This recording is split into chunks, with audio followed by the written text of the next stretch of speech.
There's the main man now. All right, lads. Fair play. All right. Well, listen, I'm just going to get straight into it. So, probably a bit of a weirder one for you guys because you are now being interviewed and you're probably well used to doing the exact opposite. So, it'll be an interesting conversation in that way. I want to just start off by asking, how did you guys meet and how did you guys decide to work together? Because I have a partnership with another company, Knut from Punk, and it's an always interesting story to see how like two things come together and how they can make a new one. So Let you take this, Steve. Up. Yeah, so I guess it's a family bond. So myself and Keith were first cousins. Balbriggan, North County Dublin. Grew up obviously close together, living in the same estate. So we've always had that close bond through family, school, football, and the likes. And then coming out the back end of school, then we both had a drive to get into the trades. I'm not too sure what sort of led me towards electrical, apart from my father just being a bit technical at home. He was a technician. I sort of seen him doing his bits and bobs around the house in regards to electrical stuff. So that drove me into an apprenticeship. Now Keith then followed in the same suit as well down the apprenticeship route, and we worked separately but stayed in touch with each other over the years with what he was doing and what I was doing. It was quite different, but within the same field. So conversations were had throughout the years where, you'd have linked in with each other to see how he was getting on in the route of, going self-employed, or I went down a completely different route of staying as an employee, but with a maintenance company. So the likes of our situations, it's great to sort of bounce off each other and see how the industry is in two different sectors. It was kind of the opposite to Stephen because Stephen's dad was more technically minded because I think he worked for Siemens and biodiagnostics. But my dad was a welder by trade, so I think the reason I pushed down the road of being an electrician was because my dad didn't want me to go through the hard graft of what he had gone through. Kind of different, but the same in terms of like fathers pushing us in the direction of the electrical trade. But it kind of helped us throughout the trade as well because on our apprenticeships because we were able to bounce off each other and able to help each other. So in terms of the podcast, it was kind of the reason it started off was, the ones to help people in the trades, I suppose. yeah, that's my next question. Actually, is how did you've got the two different backgrounds. You've got one the self-employed, the other the employed, the electricians. How do you guys come together? Like, what made the idea to come out and do the podcast? And obviously, there's probably an open in the market for that, but it's still a ballsy thing to kind of decide to do it and then go and do it. Like, Yeah, like I know from social media, I had a bit more time on my hands compared to Keith because Keith had sort of gone, head first into self-employment. So with me working in as an employee, I had a bit more time to see what was happening over in the UK, and there was a massive sort of explosion within the trade in the UK in regards to what we would call trade influencers. So you'd have like electricians and plumbers and from all different backgrounds, all posting up their work, which was, I think, new for anybody because, from influencers, we'd see the likes of my wife or, my wife's friends and stuff. They'd be all watching, like the beauty influencers online, and they'd be watching all the TikToks of how-to videos in regards to makeup or,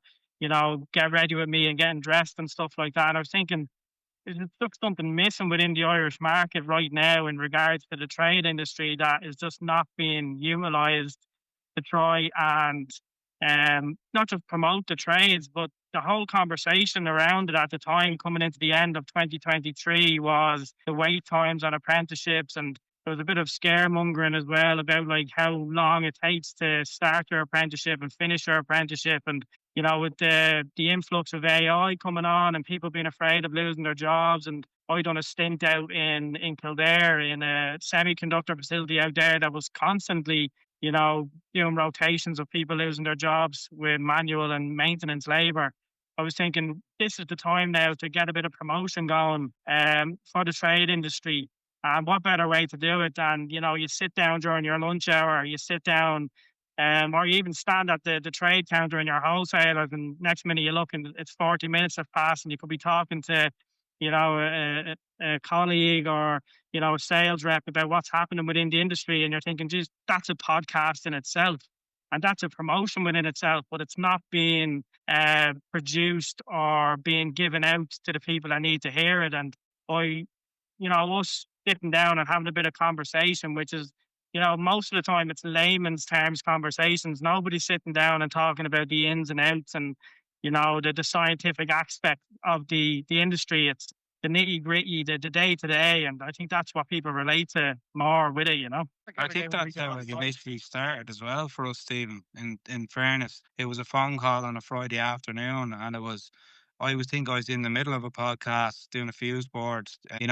Only started out on my own, trying to self help myself with other podcasters in the UK. Stephen rang me and just said, we were talking as we usually do on a Friday, and it was the end of the conversation was, will we set up our own podcast and see where it goes, type of thing. And I was like, oh yeah, sure, I'd be all for it. Sure, that's all I do. Even when I'm washing the car at home, cleaning the garden, it's listening to self help podcasts. Now, for me, it will be about business and starting your own company, listening to tricks of the trade, basically. So we said we try and combine what the both of us were kind of looking to achieve, I suppose, and that's kind of the angle we took from the start. Yeah, it's an interesting one because I have to say, for people that maybe aren't on sites, the crack you have on sites as well, though, like between trades and everything is like some of the most funniest conversations I've ever had in my life have been on site, because Yeah, you have the sparks they come in, then you have the plumbers, and everyone has a different story or different angle, and they're at the different stages of the build. So it's just interesting. So yeah, I completely agree. Like, when you're sitting there on the sites and like that, I think that's probably what similar to your podcast is like, I don't know what the ins and outs of Sparks. I don't know what they do. I know what you can do, but I don't know the ins and outs of it. yeah. So therefore, just hearing these different stories that like I would have with the different electricians on sites, you get a great insight. There's just great crack on site with those things. And your van is therapy. You know what I mean? At the end of the day, like if you're sitting there, if it's Keith sitting with one of his apprentices, or if it's me jumping in a van on a Monday morning and making a 2.5 hour drive to Galway for a job, it's therapy. You know what I mean? So, by listening to podcasts and hearing somebody who sounds like you, who works in the same type of role that you work in, come into a podcast studio like myself and Keith do and open up, and not just on the trades, it's opening up about, mental health and, different aspects of it, if it's albeit, eating disorders is what we've touched on. We've touched on people, who have dealt with, loss, even suicide prevention and everything like that. But for the likes of me and Keith, like to be able to open up our platform and listen to people, be able to release not just a bit of tension that they might be carrying with them, but passing on a message to other people within the trades that feel like that they don't have an outlet to be able to not just share the message, but listen to a message and relate to it. It's like a custodian thing for us to be able to hold on the podcast and provide to people, and we're very proud to be able to do that. And Brian, I think you said it perfectly there as well. The same goes for me and Stephen. Like you said, you might jump on the podcast and you're listening to us, and obviously you don't know what we do or ins and outs of our day. But for me and Stephen, that was one of the main points as well for us, was that we were going to be getting on other trades that we didn't quite know what their day to day was as well. So that was actually a really big part of it as well. You just brought it up there, actually. Plus, with the seasons going on further, we kind of branched away from the trades a little bit as well, as in we had our two segments where we were doing a bit of lifestyle as well. So we've had footballers, professional boxers, professional golf players and stuff like that as well. So it was just to broaden it a bit to keep it interesting for us as well. Well, I think it's broadening it, but then I also agree that it's like it also shows a link as well, though. You know what I mean? That there's a lot of people feel like, oh, no one knows what I'm going through, or no one. And just seeing a trainee to a professional football to a professional boxer, you'll see that there's commonality throughout everybody. You know what I mean? And everyone goes through similar dips and things, and you're not like. I think that's a great thing about what your podcast does. It means you're not on like it kind of levels the playing field. Do you know what I mean? Between different people in different areas, and you might think that person has it better than you, or that, and it's like you kind of see those things and you get the touch bases. And on that with your podcast, like as you pointed out, that you've had a good mix of guests Is there a conversation that's shifted how you think about podcasting so far? Is there like one or two, or like is there anything simple that have to happen on your podcast that made you go, oh, actually, that's a different way of doing this or looking at this? Yeah, I guess within the 1 week, we had a guest in, Sean Blake, and then we had another fella, Connor Nolan, in. Both of them were through trying to highlight eating disorders within males, because a lot of it was, and having a daughter at home as well, like it's something that's always spoke about, like between my wife and my daughter and stuff, like how they look and what they're eating and stuff like that. And that sort of image on a male perspective and the mental health aspect that can sort of protrude through, I think from school level right up until adulthood, was an eye opener for me, and it's something that sort of myself and Keith, like after having the conversations with them, you're able to step back and maybe take a look at certain aspects of your day to day that might be sort of overlooked and not spoke about. And I know that when I walked away from it and I came home and I was doing the editing at home and listening back to some of the conversations, it you carry a bit of heaviness away with you after those type of conversations, and you've nearly taken a bit of their weight with you, and then you're listening to it and you're editing there, and then you sort of carry it for the next week or so, and it sort of dictates then decisions you make in your life. And I couldn't sort of, like, that would be 1 week where I could pinpoint, and I wouldn't pinpoint it down to them as specific guests, but it was something where I took a bit of weight away from the conversations, and I started to realize that, like I mentioned before, being a custodian of somebody's life and their experiences, and being able to sort of portray that for people to hear, is something that I think, it sort of does take a mental capability on you. And to have the likes of Keith, and to have the likes of our followers on Instagram, reaching out then after it then, and then, saying that, thanks very much for, passing that message on, or it was a heavy episode, or, well done for, sort of tackling it or navigating it that way, sort of, gives me that bit of, I don't know if it's recognition or self-recognition, but it's definitely some sort of, it's something to be proud of. I think that you can be trusted with the guest, and you have other people reaching out then from listening to those episodes saying, you guys are the platform that I want to utilize now to share my story, because you have that sort of, openness and willingness to not just listen, but to learn from it, Yeah, so it's amazing. Like it's interesting from an outsider's perspective and looking in. It's one. There's not many male podcasts in Ireland that deal with this at all. Full stop. Talking about like these kind of problems. There's not many. The last thing you expected is from two Trezons. You know what I mean? Like to be fairly honest, like you expect us to kind of have the stereotypical kind of male point of view, which is grin and bear it, put your head down, get through it. So it's fascinating, and it's a compelling listen when you have that aspect to it. It's I would say a lot of men are probably tuning in not knowing that that's what they're going to get, you know what I mean? And then they get that, and it probably makes them turn as well, or maybe it makes them think about themselves in a better way or an easier way. It's fascinating in saying that. There's one question that I would love to ask you guys, because as you just pointed out there, you said, you did the two podcasts in a week, and then you went home and you had to edit it. You guys have full-time jobs. You know what I mean? Like, I think a lot of people don't understand how much work goes into content creation, how much work goes into podcasting, how much, time what might come out as a podcast, maybe 45 minutes or an hour, that is a 2-3 hour, setup of people coming and all that. And then the editing, as you pointed out, the editing can take, depending on how the guest is, and depending on how, maybe somebody says something that, can you pull that out? I need you to pull that out. And, it could take hours and hours of editing. So I just, how do you juggle all that? Like with your jobs, self-employed, I know it's a lot. So I'd love to know how you guys are handling that.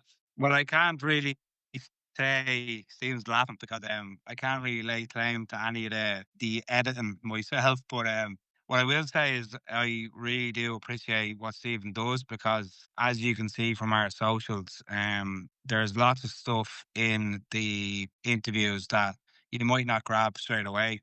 Especially when myself, when I'm there and I'm coming straight from work, we get through the interview. But then when Stephen manages to grab those, really intriguing moments, it makes such a massive difference. And those 5, 10 second snippets of the likes of Fergus Farrell, Richie Doyle, guys like that are prevalent on social media, and you can see the work they're doing. But then to actually strip them back and get into the bare bones of their lives and their families and stuff like that, it's really powerful. But like as I said, I don't do any of the editing. I'm just there in body on a Thursday night for 5, 6 hours. But Stephen does a lot of work off the screen, so I'll let him answer the rest of that. Yeah, well, look, I think it's been a learning sort of process for, I know the both of us. I know like I've sort of got the practical end of it, but myself and Pete, like from starting off in Pete's box room, or home office as he likes to call it as well, where he is now. We started off audio only because we didn't have the confidence probably to go video at the start. So it was audio.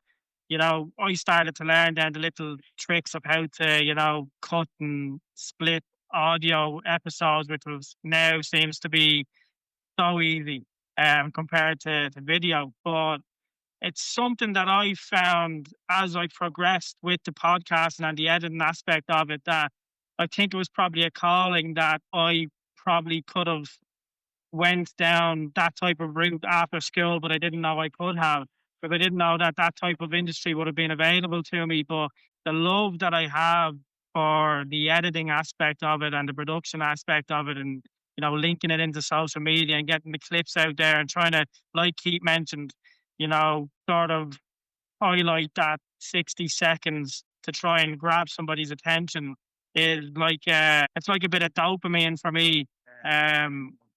And I've only just realised, and myself and the wife have had the conversation. So, like over the last couple of months, like we've had like our own children assessed and diagnosed for ADHD, and they've come back with positive on that aspect of it. And it's sort of then when I was doing that assessment with the children and I was answering all the questions on their behalf, I was saying, oh shit, that's me, that's me, So I think there's a little bit of the tism that's needed in order to be able to throw yourself as deep into it as I have and be able to get out of it what I get out of it.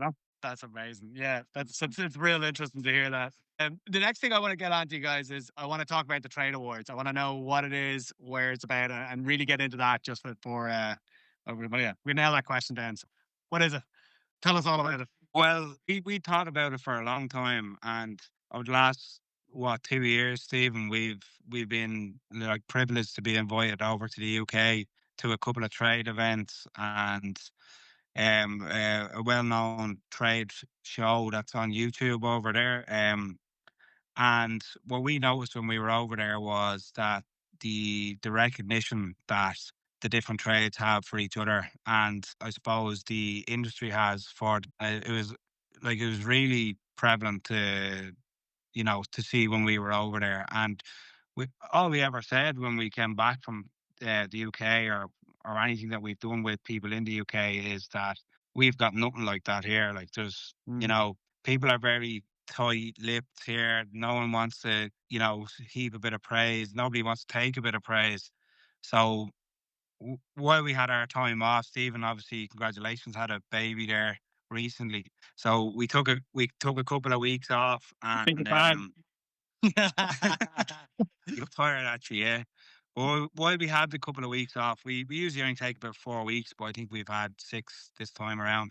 We said we'd like to, dip our toe in that and just go all in on it. So whatever Stephen needs to do, I'll be there with him. Yeah, no, lucky. I think it's like what you said there. It's taking direction from maybe something. I think we're always a few years behind the UK in certain aspects of things, and having the opportunity to get over there and get a bit of an insight into how they're doing things over there. So you've got like the on-the-job tools over there. So they do an award ceremony over there. Like what Keith mentioned, we were invited over to eFix Live, and there's Sparketing Live, and there's all different platforms that, champion the trades.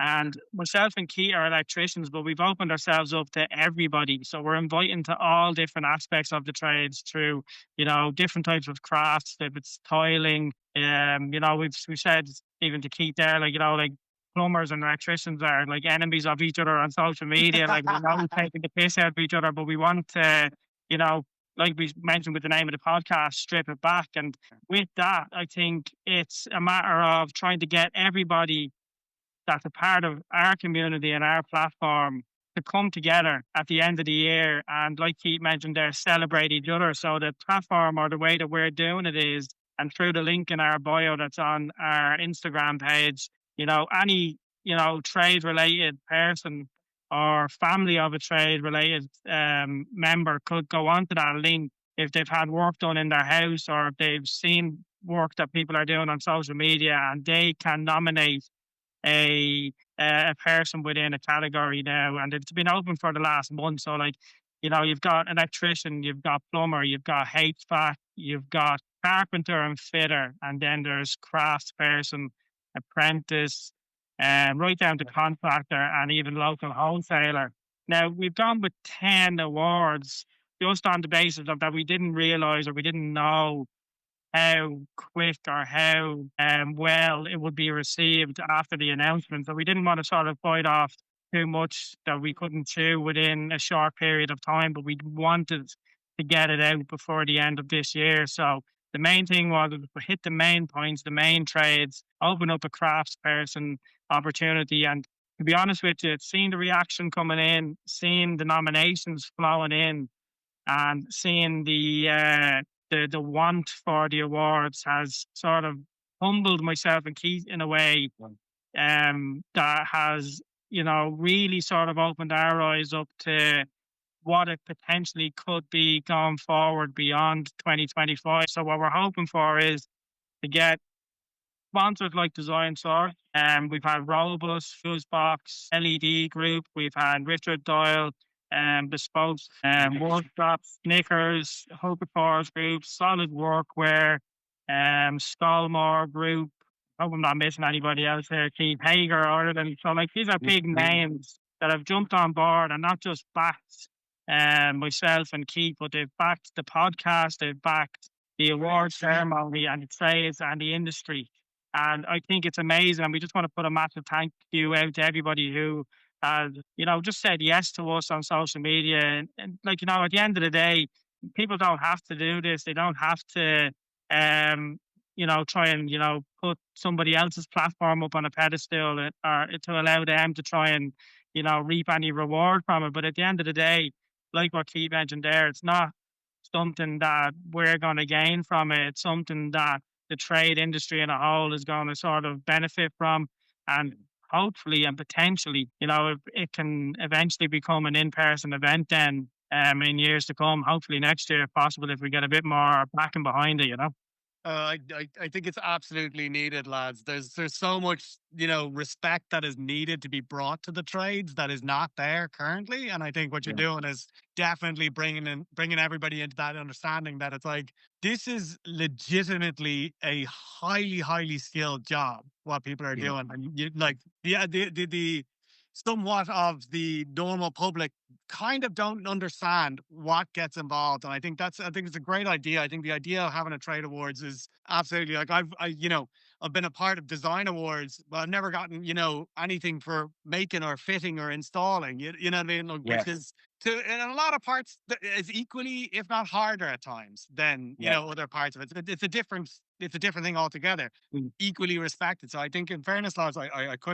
couldn't agree with just more. Listen, lads, it's been great chatting to you. And I think what you're doing is class. Keep up the work. If there's anything else you guys want to shout out or maybe get attention to, I'd say do it now. But otherwise, we can leave it there. No, big shout out to Design Source Ireland for their support and their help on this. Like we said, we just want to, put the message out there for the industry as a whole, just to come together. So by supporting this and supporting us, it's only going to help everybody grow. So we want to thank you for allowing us to do that. Cheers, Brian. Cheers, lads. Thanks very much. I'm Brian. looking forward to the 11th of December, Right. 8 o'clock live event. Cheers, Good guys. luck. Talk to you Thank you. soon. Take it easy. See you later, Brian. Good luck.